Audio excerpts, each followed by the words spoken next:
sa mga daghang punto nga atong makuha sa ato karong mga pagbasa og sa ebanghelyo, usas mga punto para nako kining kinaiya gid unta sa amahan.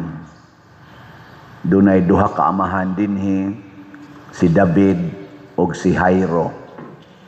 Duna sila'y mga anak. Ang anak ni Jairo nagmasakiton og hapit na mamatay. Samtang ang anak ni David lagsik kayog lawas si Absalom ug nisukol ni David gani nakigubat ni David. Nya si David nagsigi in taon og likay, nagtago-tago kay gilutos na siya siyang kaugalingong anak. Unsa man to si Absalom, tinuod tong himsog o masakiton.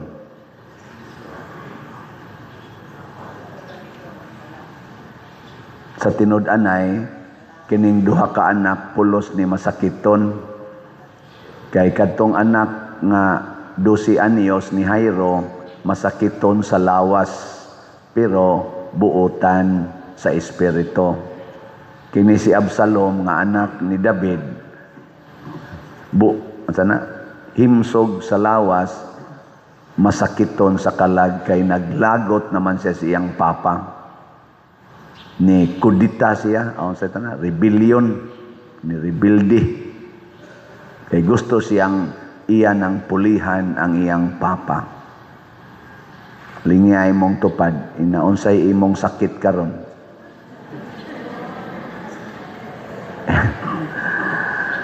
Naarabay uban, all of the above. Okay lang nang physically masakiton ka, pero himsog ka spiritually, murag okay na siya. Nasay uban, himsog physically, masakiton spiritually, okay lang na, kay 50%. Kana yung all of the above, masakiton ka. No? Muna'y peligro. Ug daghan sa atong katilingban karon ingon ana. I-analyze ako no be kaning ato mga leaders karon kinsa man nilay mga anak man gitas Ginoo kitang tanan, anak tas Ginoo.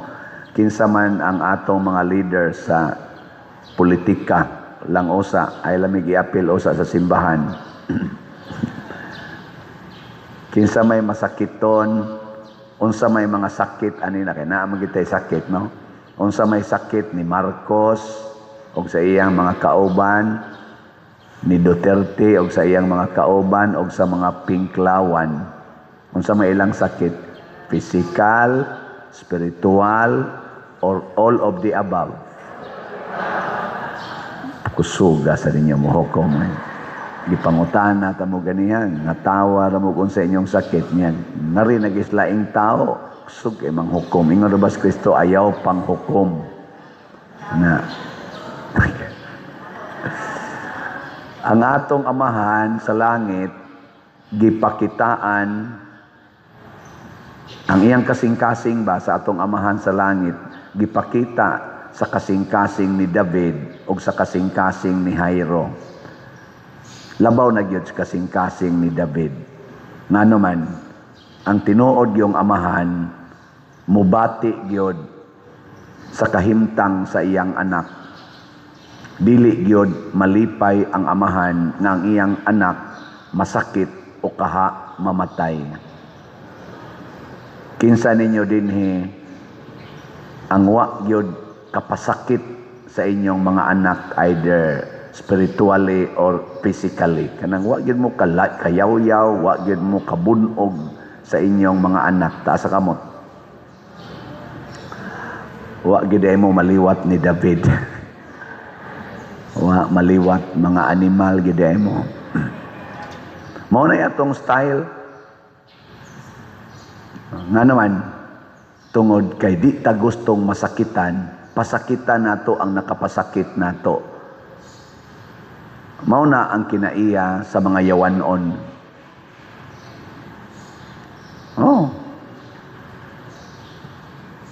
Nya kana mang bata mo'y kasagaran makapasakit nato kay di man mag-abot ang atong standard o ang standard sa bata. Ang atong kinaiya o ang kinaiya sa bata, di man mag-abot. Mao nang ang bata gid in taon mo ipirmi natong pasakitan kay kunuhay nakapasakit nato.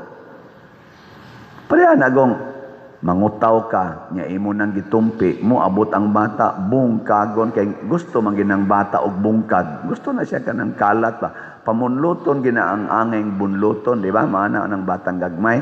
Unsa may imong buhaton ikakita nimo ang gipangbungkag. Hapak dayon, hapak. Nga naman, sakitan man kang magpilo na sag-usab. No? Kanang imong mga tubig nga gibutang, abutan na sa bata, ipangyabo na. Ganahan kay na siya mo yabong. Nya og iyan ang giyabo, unsa may imong buhaton? Palitan ni mugduaan ang bata, mga trak-trak, mga dal, inigsunod imong tanaw, nagbuwag na ng kamot o ang tiil, ana. Kaya ang kutob, babunlot sa bata, bunloton, gina, mga ligid, ana, sa trak-trak, na, nangatangtang na niya, labi nagmahal-mahal, asos, hapak na yun. Apan, ang tinuod ang amahan, sama sa kasing-kasing ni David, di yun gustong masakitan ang iyang anak. Mo nang si Jairo sad nihapa sa tiilan ni Hesus, nagpakauwaw, nagsigig hapa kay gusto gid siyang maluwas ang iyang anak. Si David sad ang iyang concern ang iyang anak sus pastilan si Absalom.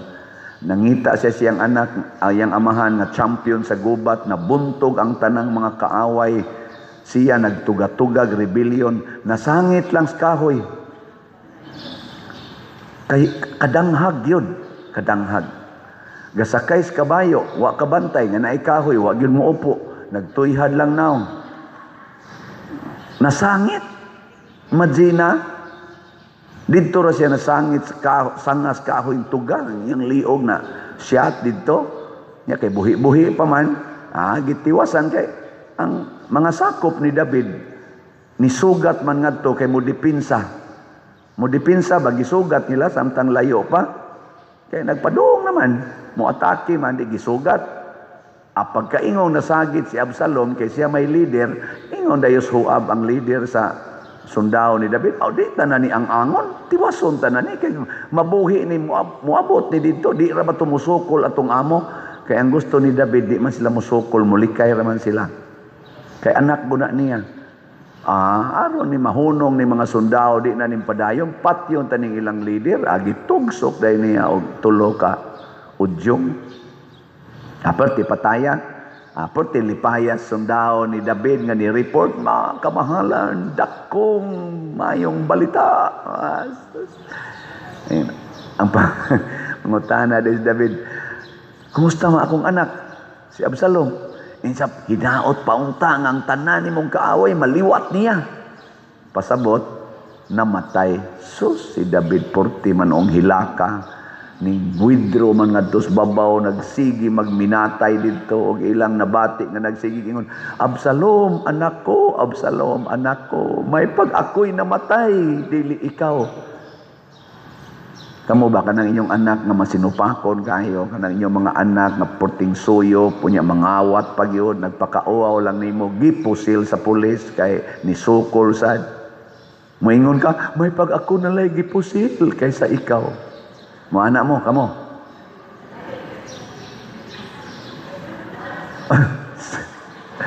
Mo anak nyo ka, Lord, sakit man, pero ay salamat itahon makapahuway na ako. Pero tinagyong hasula, Lord. Hasula na giling taon. May taon, Lord, kay gipapahuway namin nimo. Dili na mo'y gibati ni David. Naguol siya. Muna ang Ginoo mga igsoon digid na siya malipay kung magkalisod-lisod ta. Sa atong mga leaders karon, Marcos Group, Duterte's Group, Pinklawans Group, kinsakha nila ang naningkamot yun nga dili magkalisod-lisod ang mga Pilipinos. Kana bang naikasing-kasing sa usa ka amahan sa nasod? Na?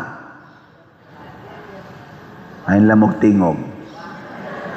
Og naa kanang grupuha mo atong suportahan sunod eleksyon. Mailhan man na nimo nga naman kay kaning mga amahan sa nasod gikan sa presidente hangtod sa barangay level. Kung noa na sila'y kasing-kasing nga Diyosnon nga nahigugma sa ilang mga anak, mausad na mahitabo sa mga leader sa simbahan, mga amahan sa simbahan, gikan sa Santo Papa hangtod sa parokya aning nagwali karon. Kung dunay kasing-kasing nga amahan gyud nga Diyosnon, maningkamot gyud nga maarang-arang ang kahimtang sa iyang mga anak. Maningkamot gyud. Duna gid sila'y buhaton nga maarang-arang dili mag-anam og kalusno. Nato mga leaders karon human sa bagyo nga tino, linog, kini karong nangawa nga negosyo, unemployment, ug daghan pang mga flood control nga ghost og nangaguba tungod kay substandard.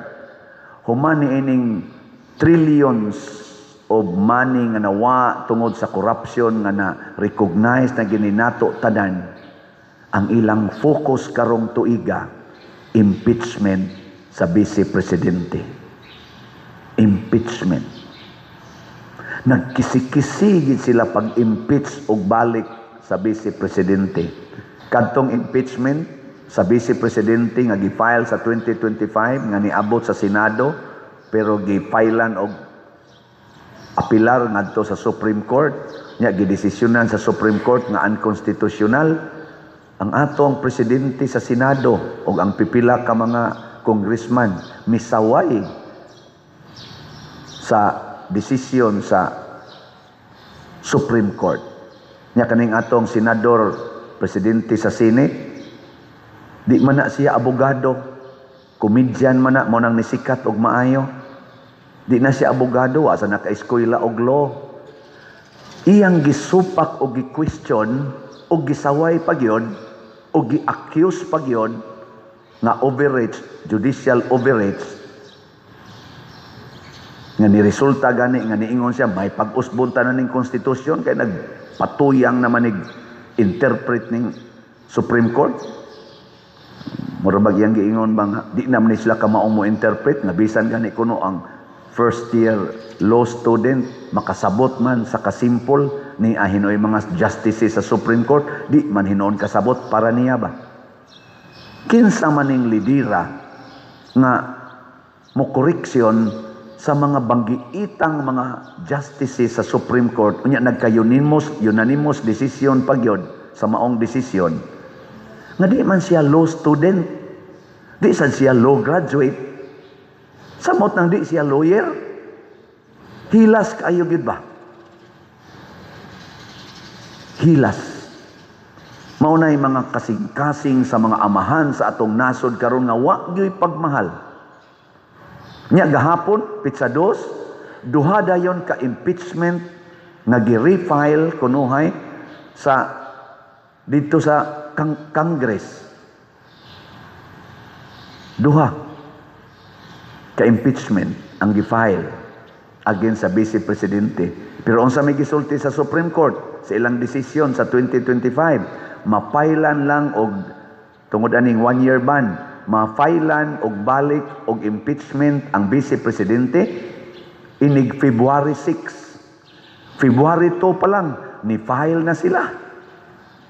Nakisi-kisi yun. Wa pa gani mahisguti ang flood control nga mga ghost projects, kadtong mga trillions nga nawa, kadtong mga billions nga nawa, gikan wa pa mauli sa PhilHealth nga gikuha, wa pa mauli. Wa pa gay mahisguti ug hain natong billions nga nawa, nga wa mahisguti atong halin atong 29 tons nga gold nga gibaligya. Ug daghan pa maharlikapan na almost 500 billion nga nawa na sa duwa nay kwenta-kwenta, wa mahisguti, impeachment kidayon. Nya mo gasto na sa daan ng impeachment og mga millions. Mubara na sad na sa ilang paghimog mga legislations nga makaayos atong nasod, maisip mga legislators kay ma-focus na sa impeachment. Mao ba ni ang kasing-kasing sa mga amahan sa nasod nga tinuod nga nagmahal sa iyang mga anak nga mao ang ato mga Filipino citizens? Para nako dili oy. Muna si David, bisan gani sa buangon niyang anak, nihilak siya. Anak, lingay mong tupad. Yung na mo suporta kas impeachment? Suporta kas impeachment? Mo suporta ka, otro sa kang buangon. Unya kalimtan to natong flood control. Wap agani makit ang uban nato mga missing dinhi nga nabanlas ato. Gatos kapin, mga balay wap agad na to matukod og balik, guba pa throughout the Philippines tungod ani mga flood control nga ning grabe ang flood.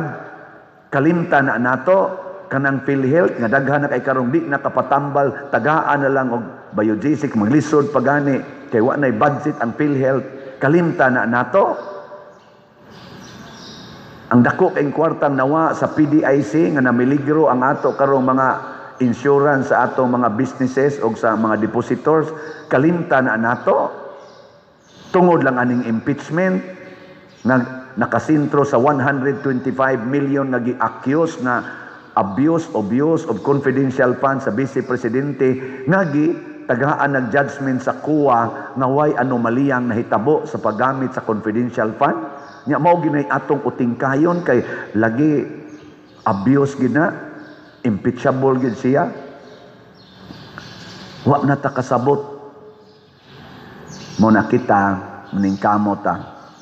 Karon si San Blas usa ka obispo na kasing-kasing sa paghigugma sa katawhan. Apil na ang mga buangon nga naningkamot nga patyon siya. Og namatay gid siya. Pero nagpabilin siyang maisugon nga naghigugma kanila. Mao na kining atong ritual sa pag-anag kandila sa atong tutunlan. Ang pasabot ana, dili ta mosulti sa mga mensaheng Dios nun, bisan pa man putlan tas atong tutunlan. Sige, lingay mong tupad ina magpaana ka. Na magpaana ka. Inya inighuman natog ana sa inyong liog, libak dayon, libak dayon. Inighuman natog ana sa inyong liog, pangasaba dayon sa mga bata, pangasaba dayon silingan. Yaw-yaw dayon sa mga bana. Ayaw na. Pasabot, ayuhon tanig gamit ang atong tutunlan. Ang capacity nato sa pagsangyaw, gamito nato nga makapa-inspired ang ato mga pulong para sa mga nanag-antos labi na sa mga himatyon. Muna si Jesus nakaayos siya sa masakiton kay iyang gisangyaw pulong sa Dios, gugma sa Dios, gahom sa Dios. Sige, kadtong gustong maanaan og kandila, la linya na mo diri duha lang kalinya. Kadtong mga masakiton og tutunlan, pero timan iha naagid mo'y pagtuo kay wa gani mo'y pagtuo imbis maayo mo mataptan mog sakit.